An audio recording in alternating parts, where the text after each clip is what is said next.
La idea de este libro partió de un sueño que data de los tiempos colegiales. En la adolescencia, y gracias a mi padre, que me regaló un box horrísona, encontré en Hernández a un poeta tutelar. Desde entonces le he guardado un cariño muy especial, que por cierto mis socios comparten, pero también la gratitud de quien siente que recibió un regalo inmerecido. Era necesario retribuir a ese héroe de juventud por habernos reventado dulcemente la cabeza y el corazón, y la publicación de Las Islas Saladas constituye un primer paso en la consecución de un proyecto sueño largamente acariciado: publicar a Hernández y sobre todo aportar al establecimiento de su obra como mucho más que la de un poeta marginal y underground. En ese sentido, esperamos haber cumplido. Su box horrísona tuvo un profundo impacto en nosotros.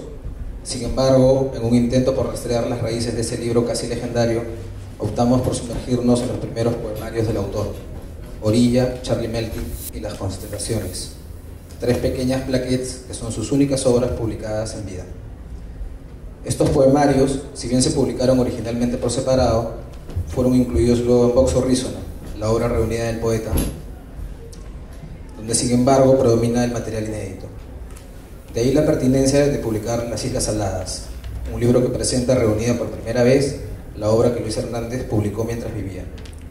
Ese es, a mi parecer, el principal valor de esta pequeña reedición: el dibujar una línea divisoria entre la obra germinal de Hernández y la posterior, correspondiente a los cuadernos holográficos. Sin la intención de explayarme, paso a presentar a nuestros comentaristas.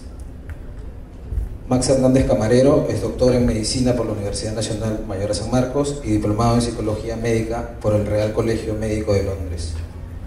Cursó sus estudios de psiquiatría en la Escuela de Graduados de la Facultad de Medicina de San Fernando, en el Instituto de Psiquiatría de la Universidad de Londres y en la Escuela de Salud Mental Comunitaria del Instituto Tavistock de Relaciones Humanas de Londres. Ha sido distinguido con varios premios, como el Premio Simón Bolívar de la Asociación Psiquiátrica Americana, el Premio Internacional de Psicoanálisis Mary Sigourney, las Palmas Magisteriales en el grado de Amauta y la Orden El Sol del Perú en el grado de Gran Oficial. Es uno de los miembros fundadores de la Sociedad Peruana de Psicoanálisis y un intelectual de renombre. Es, además, el hermano mayor del clan Hernández Camarero.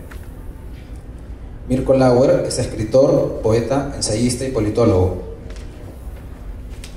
Es bachiller en Letras por la Pontificia Universidad Católica del Perú y doctor y magíster en Literatura Peruana y Latinoamericana por la Universidad Nacional Mayor de San Marcos.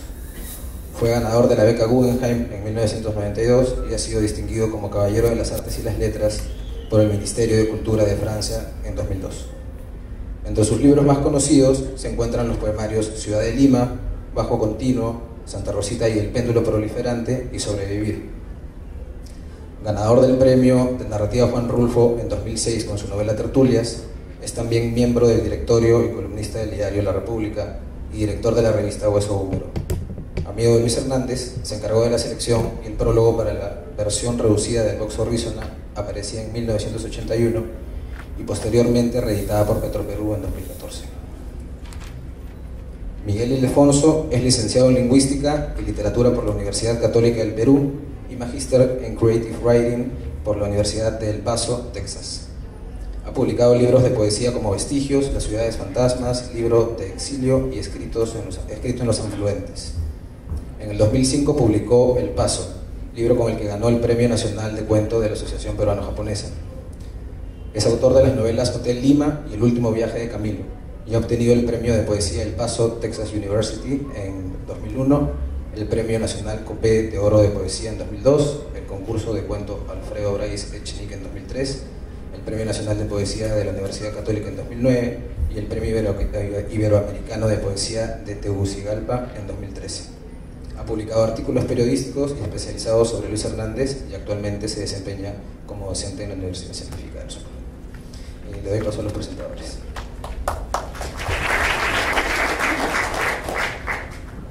Buenas tardes. Quiero primero agradecer a Teo Pinzás y al equipo de Peso Pluma por la invitación, ¿no?, para presentar este libro y estar aquí en esta mesa, esta gran mesa, ¿no?, que integramos, ¿no?, que estamos aquí. Voy a leer un texto no tan largo que he preparado de las Islas Aladas. En mi experiencia de presentador de libros, que no es poca, puedo afirmar que estar aquí en esta mesa no solo es un honor, y por supuesto que es mucho más que un gusto o un placer. Es el acto público más trascendental de mi, digamos, carrera literaria. Presentar la reedición de las 3 primeras obras de Luis Hernández implica un desafío que me impele, de alguna manera, a emular la ruptura de lo convencional, de tratar de estar, vaya osadía, a la altura de una poesía que fue capaz de romper con todo protocolo.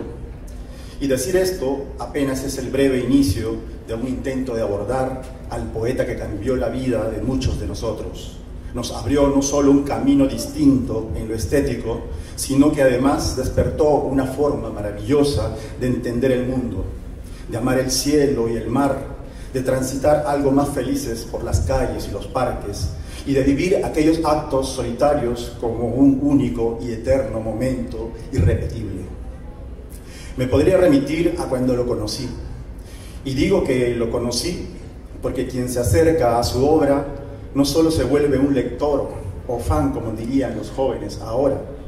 La voz poética de Luis Hernández nos hace cómplices de una experiencia más allá de la literaria.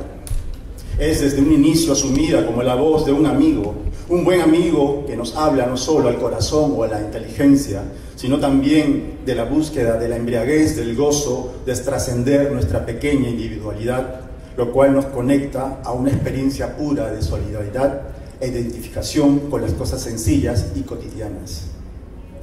Pero decía que lo conocí, y por supuesto que como muchos de mi generación, esto fue en la década del 80, en la edición de Vox Horizona de Ernesto Mora, y en la que hizo Mirko Lauer con la edición de Hueso Húmero, y en los artículos que aún guardo, que salían en el diario La República de la pluma de Edgar Ojara y Eduardo Chirinos.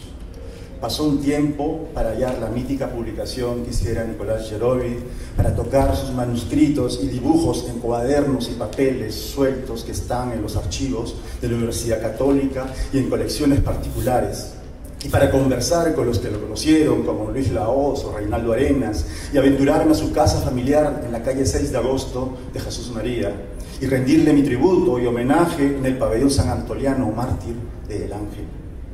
Han aparecido varias publicaciones póstumas de la poesía de Luis Hernández, trayendo nuevos textos rescatados como Poemas de Ropero del año 1999, y así muchísimos artículos, ensayos, tesis, e incluso Rafael Romero publicó una interesante biografía titulada La Armonía de H.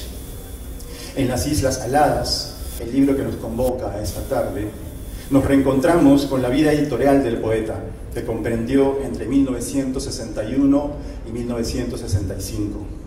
En estos 3 pasos, con Orilla, Charlie Melnick y Las Constelaciones, podemos apreciar su contribución fundamental al rompimiento del canon de lo que era la poesía peruana hasta entonces. No solo en cuanto a la instauración del coloquialismo, del poder desacralizador y subversivo del humor y la ironía, y de la incursión en un arte caracterizado por la solemnidad del lenguaje, de la irreverente cultura pop. Hay un elemento particular y desestabilizador en la voz de Luis Hernández, que tiene que ver con su sensibilidad, con la finísima sonoridad y el bellísimo cromatismo de sus versos, y con esa ternura que nos arrebata y nos arranca de las bajas pasiones cotidianas de este mundanal ruido, y nos eleva como islas, sí, como islas aladas. Esto tiene que ver con su incesante búsqueda de dar sentido a las palabras, con su proyecto único en la literatura peruana de darle un nuevo sentido a la poesía, en un tiempo en que este arte se ha devaluado por su retórica vacía, en una época que aún vivimos en que la desconfianza en el lenguaje se hace crítica. La poética que nos trajo Luchito, sobre todo a partir de Las Constelaciones, es revolucionaria también, y creo yo principalmente, por atacar a ese estancamiento, a esa fosilización de este arte que opera tanto en el centro del lenguaje como en las más alejadas orillas. Si bien en la poesía hispanoamericana había autores como Nicanor Parra o Ernesto Cardenal, a partir de las constelaciones sucede un fenómeno mucho más demoledor que la antipoesía o el exteriorismo que trajeron el chileno y el nicaragüense. Luis Hernández se desplazó en la poesía, sumergiéndose en el centro mismo de la lírica oficial para romper sus cimientos con aquel viejo hecho su madre, y así navegar luego hacia los márgenes, dejando incluso de publicar, rompiendo los moldes pseudoculturales devenidos en simples mercancías. No había mejor política que su fe en la palabra. No había una performance más sublime que su entrega total. Es por eso que su voz insular sigue vigente, denunciando el abuso del poder y de todo autoritarismo, sacándonos de nuestro egoísta individualismo y ridiculizando ese desmedido y destructivo afán materialista que rige la vida actual llamada postmoderna. La publicación en conjunto de estos 3 primeros libros de Luis Hernández, que deseamos sea el inicio de más ediciones de su obra por parte de la editorial Peso Pluma, significa una apuesta por la vitalidad de una voz que nos llega hondo por su honestidad, por su consecuencia de lo que es ser poeta, es decir, creer en la poesía aún a costa de dejar de asumir una postura pública de ser poeta y de este modo denunciar su banalización en el espacio social. Podría mencionar muchas lecciones y facciones más que nos deja esta obra poeta. Digo obra poeta junto, pues así es. Felicito entonces a Peso Pluma por este trabajo, por traer a un autor de la dimensión de Luis Hernández a los lectores de este nuevo milenio, justamente en esta era del marketing desesperado y apabullante en el arte. Yo hubiera sido premio Nobel de Física, pero el sol, la cerveza, la playa, la Coca-Cola, los parques y un amor me lo impidieron. Esto decía Luis Hernández, tal vez frente al mar de la playa de Herradura, en un crepúsculo de verano, con una botella de cerveza, contemplando los cromáticos yates como islas aladas. Pero en mi falta te hizo, Luchito, y no me refiero a la cerveza, sino me refiero al Nobel. Pues esas islas ahora son un inmenso continente que 38 años después de tu partida te sigue leyendo, son esos prófugos del mundo que te siguen copiando los versos, emulando tu extraño corazón bajo esa sinfonía para banda, junto a la frazadita y con la letra de Primarioso. Porque gracias a ti, maestro, ya no son tan solitarios aquellos actos como del amor y de la muerte. Gracias.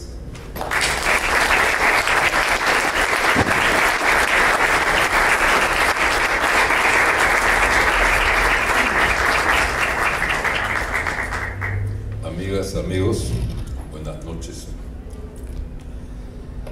Cuando recibí el encargo del amigo Pinzás para hablar sobre esto, inmediatamente instalé en algún lugar de mi cabeza los libros que iba a comentar y que están subsumidos en este. Y de pronto me di cuenta que me pasaba pequeña parte del día pensando en libros chiquitos, libros pequeños. Y me pregunté por qué. ¿Es la influencia de esa maravillosa gestión de ventas que dice en estos pequeños libros están condensadas las ideas de grandes hombres? Pero pensé, no tiene nada que ver. Y al final llegué a la conclusión de que los libritos eran importantes y de que eran importantes antes de llenarse de poesía, que eran importantes Orilla y Charlie Melnick en sí mismos, por su tamaño, por ser lo que eran o ser lo que son. Y a partir de ahí estructuré las 2 o 3 ideas que traigo. Una de ellas es que de alguna manera un tema importantísimo en la trayectoria personal, espiritual, psicológica de Luis Hernández era la paz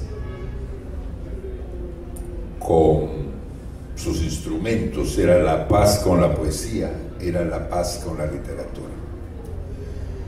La única vez que realmente la tuvo fue en esos dos libritos.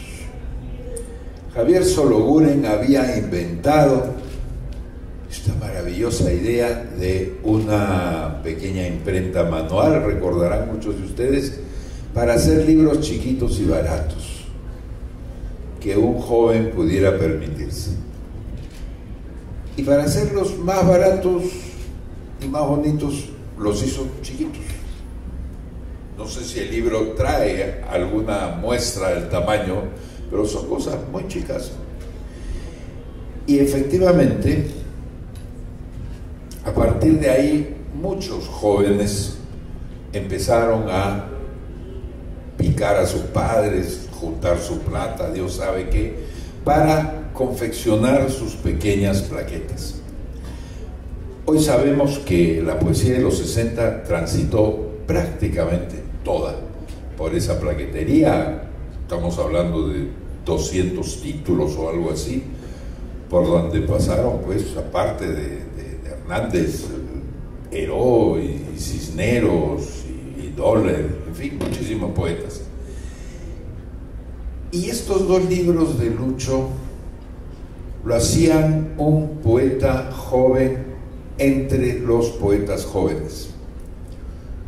Con los dos libritos en la mano, Lucho estaba contento y estaba haciendo lo que había que hacer, o lo que producía una especie de amistad automática entre la gente dedicada a escribir. De más está decir que en la Lima de entonces casi todos los plaquetistas eran amigos y compañeros de universidad generalmente. Y es en esa calma que los dos poemarios son escritos. Debería decir terminados de escribir, no importa. Y los dos poemarios son a su vez el reflejo de una especie de equilibrio interior de esa época. Son libros medidos, con un esfuerzo, no sé cuánto vale, pero ahí está el esfuerzo de hacer poesía con los ritmos anglosajones, ¿no es cierto?, de los pies, del iámbico, el trocaico y estas cosas, dentro de versos en el idioma castellano. Muchos de ellos salieron bien, y entonces Lucho tenía estos libros que eran gregarios, digamos, y además tenía estos textos que eran ordenados, bonitos, finalmente en contraste con la amargura real o disimulada de casi todo el resto de su poesía. Estos son dos poemarios dulces de alguna manera. Son poemarios dulces, y hay que ver cómo los regalaba, cómo los dedicaba, con unas dedicatorias también todas dulces y contentas. Efectivamente estaba regalando algo muy suyo, algo muy querido en ese sentido. Así lo conocí, con sus dos poemarios en la mano, y por esos extraños cambalaches de la vida, el ejemplar que tengo, los ejemplares que tengo, uno está dedicado a Reinaldo Gubens, que ya falleció, y el otro a Antonio Cisneros, que ya falleció. ¿En qué momento yo me he robado, he comprado o me he hecho de estos libros y perdido los míos? No sé, pero también me ha parecido parte de la velocidad a la que circula la moneda poética de la juventud, ¿no es cierto? Ahí está. Las constelaciones es otra historia. Con las constelaciones comienza una poesía sin duda de otro nivel, de otro calado. El trabajo mismo de producirla fue un trabajo angustiado, lento, complicado. Efectivamente, como dice el amigo Ildefonso, mucha cerveza, mucha herradura, pero no con el tono, digamos, alegre y simpático que le da. Había más cerveza que herradura en esas cosas. Y volviendo un poco a los textos mismos, no es casual que la reliquia que yo guardo de uno de los poemas de las constelaciones es una versión dibujada sobre una servilleta del Nacional de la Herradura, apenas legible. Las constelaciones se escribió de a pocos porque era difícil, pero esa no es mi historia. Mi historia es otra. Con las constelaciones comienza el drama poético real de esto. Lucho había tenido esta relación pareja, amable, con la poesía, con el mérito poético, si quieren, y los dos poemarios, en medio de estos 200 poemarios, eran un símbolo de esto. La pequeña historia o la leyenda urbana dice que él nunca quiso enviar las constelaciones a un concurso poético trujillano con un nombre gigantesco, ¿no? El mejor poeta joven del Perú. En algunas versiones es otra persona la que envía el poemario sin que él lo sepa. Yo no sé. Se parece mucho al ministro que dijo que su mujer lo había inscrito en el APRA sin avisarle, y él recién lo descubría. Yo sé. Pero estas cosas se pasan. Puede ser que el poemario fue enviado sin que él se diera cuenta. El problema es que obtuvo pues un segundo premio que le supo muy mal. Le supo muy mal. No estaba preparado para no ganar. Y entonces su descontento empezó a madurar, y no hay manera de que nosotros no asociemos el descontento del premio frustrado con el hecho de que Las Constelaciones es en efecto el último libro que vio publicado en vida. Es cierto que diseñó la carátula de la versión Yerovi, pero ahí no sabemos nada, ¿no es cierto? ¿Qué habría pasado? ¿Cómo habría sido? La cosa es que los cuadernos son el producto de un rechazo, creo yo, a la idea del libro, a la idea de la comunidad poética en ese sentido. Y además el libro no tuvo éxito de crítica. Yo algunas veces en los sábados, cuando llegaba de Chaclacayo a la casa de los Hernández, me metía directamente al cuarto donde dormían Lucho y su hermano Carlitos, cualquier hora. Los despertaba, los encontraba, empecé afeitándose. Y ese día Lucho estaba dormido, y yo tuve la maldad, porque creo que no hay otra palabra, para decirle: oye Lucho, le dije, acá hay una reseña que te ha hecho Antonio Cisneros en la revista Letras, todas las del cabrón, por supuesto. Y entonces me miró nomás y le dije: te la voy a leer. Y era una reseña, no lapidaria ni demoledora, pero una reseña poco generosa, como Cisneros siempre fue con sus colegas, jóvenes seguidores, en la cual se le reprocha una serie de cosas. Entre ellas, me acuerdo bien, utilizar el humor en la poesía. Extraño reproche viniendo de Antonio Cisneros, pues no importa.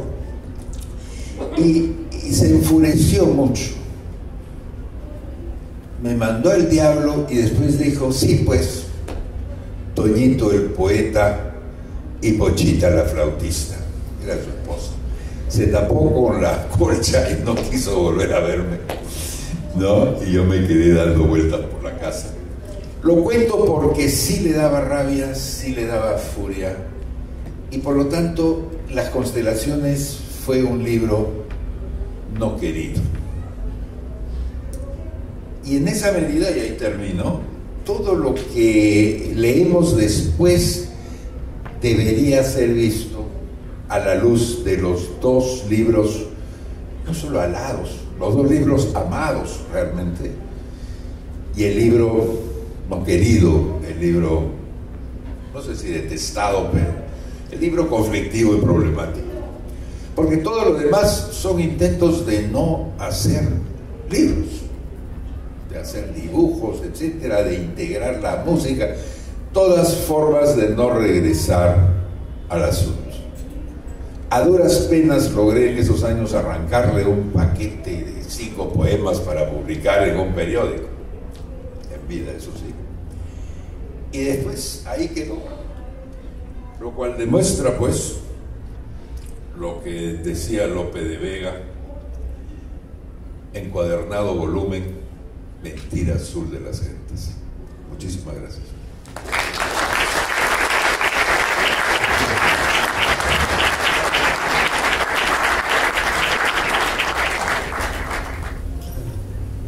Rafael Romero, que publicó una biografía de mi hermano Luis, lo definió como un rebelde demasiado cercano a su familia.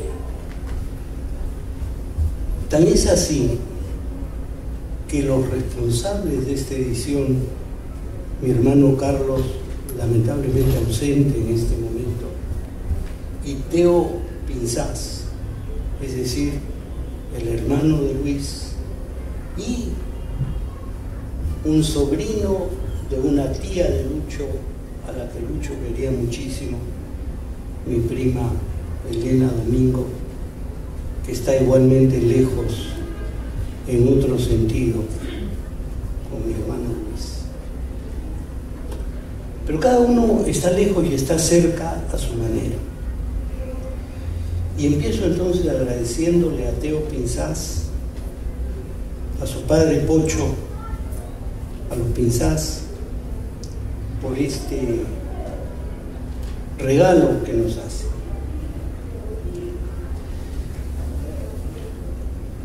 Miguel Ildefonso y Mirko han dado dos versiones, una, la de Mirko, cercanísima, porque probablemente sea la persona del mundo de la poesía, y de eso estamos hablando aquí, más cercana a Luis.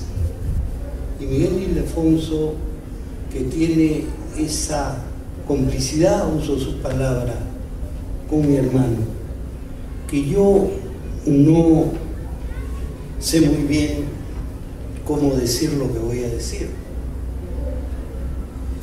En 1961, Luis le entregó un cuaderno en el cual estaba Orilla a Roberto Criado, compañero mío de clase, amigo de la familia, y fue ese texto el que iría a dar a Chaclacayo a la Minerva de Javier Sologuren, cuya mentoría de la poesía peruana acaba de resaltar Mirko, y creo que necesitaría ser resaltada permanentemente. Fue escrito este libro, y voy a entresacar algunas líneas de su poemario, cuando, cito, el amor a las playas no era demasiado lejano. Es un libro, como ha dicho Mirko, dulce, es un libro que ya muestra una singladura inicial que lo llevaría a otros lugares. En 1962, Charlie Melnick sigue en esa tesitura dulce, pero ya el océano es una fuente cegada. Si en el primer poemario había usado como epígrafe unas palabras de François Mauriac, ¿Quién soy yo, ser sin forma, que el océano roe? En este segundo poemario, el océano era ya una fuente cegada. Sin embargo, todavía había esa cosa lúdica, juguetona, inocente, aunque ya se imponía a la playa, a la niñez, la yerta soledad de las ciudades. En 1963, Luis va a Alemania a estudiar en el Instituto Goethe y probablemente a quedarse. No lo hizo porque, como había dicho, citando a Rafael Romero, era un rebelde demasiado cercano a su familia y esa cercanía era para él muy, muy difícil y muy dolorosa. Llegó a Nueva York y se deslumbró. Y, como diría André Breton, el azar significativo, el azar que parece ser obligado, viniendo acá, escucho Rapsodia en Azul, uno de sus temas favoritos, la Rapsodia en Azul de Gershwin, que es un supremo homenaje a Nueva York. En fin, se fue a Radolfzell, esta zona muy cercana a Suiza, y regresó. Y en 1965 yo no tengo evidencias para atestiguar la idea de que fue César Calvo quien envió el poemario a Marco Antonio Corcuera, pero pudo haber sido así y prefiero creerlo así porque mis hijos son Hernández Calvo y prefiero unir lo que a veces el hombre ha desunido, ¿no? En fin. Entonces, también hay otro ausente ahora, que es César Calvo. Pero ya, y creo que lo ha dicho con mucha certeza, yo quería decir muy certeramente, las dos cosas tienen algo que hacer. Mirko, ya este libro estaba escrito a través de la herrumbre del estío. Ya el mar ya no era la brisa salada y maravillosa, sino era la potencialidad oxidante de la cercanía al mar. Pasa el tiempo.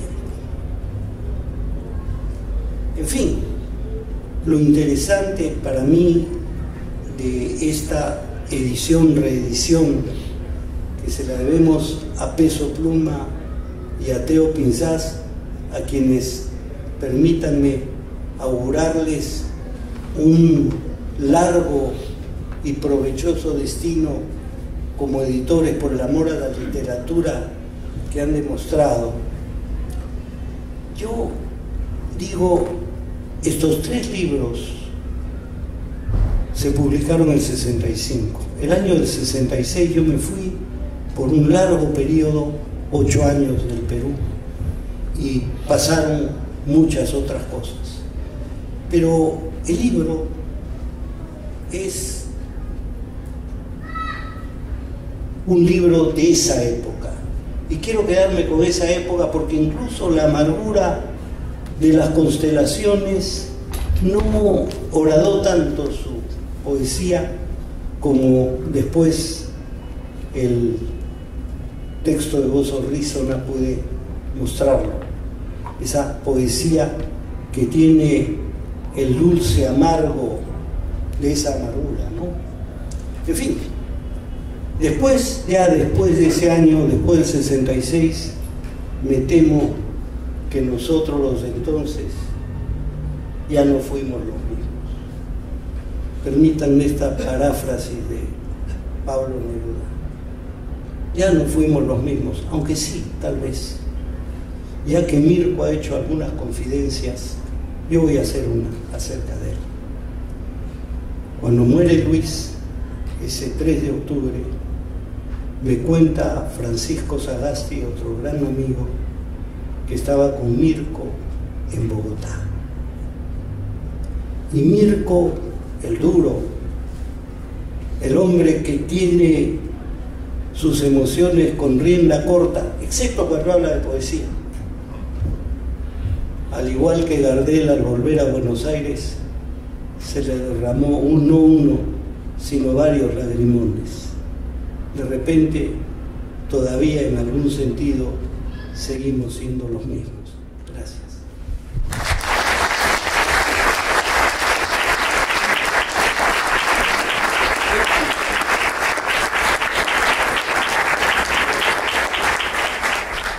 Muchas gracias a todos por haber asistido, gracias a Max, a Miguel, a Mirko por acompañarnos, han hecho cosas muy bonitas. En la parte de atrás pueden aproximarse si quieren adquirir el libro. Gracias a todos.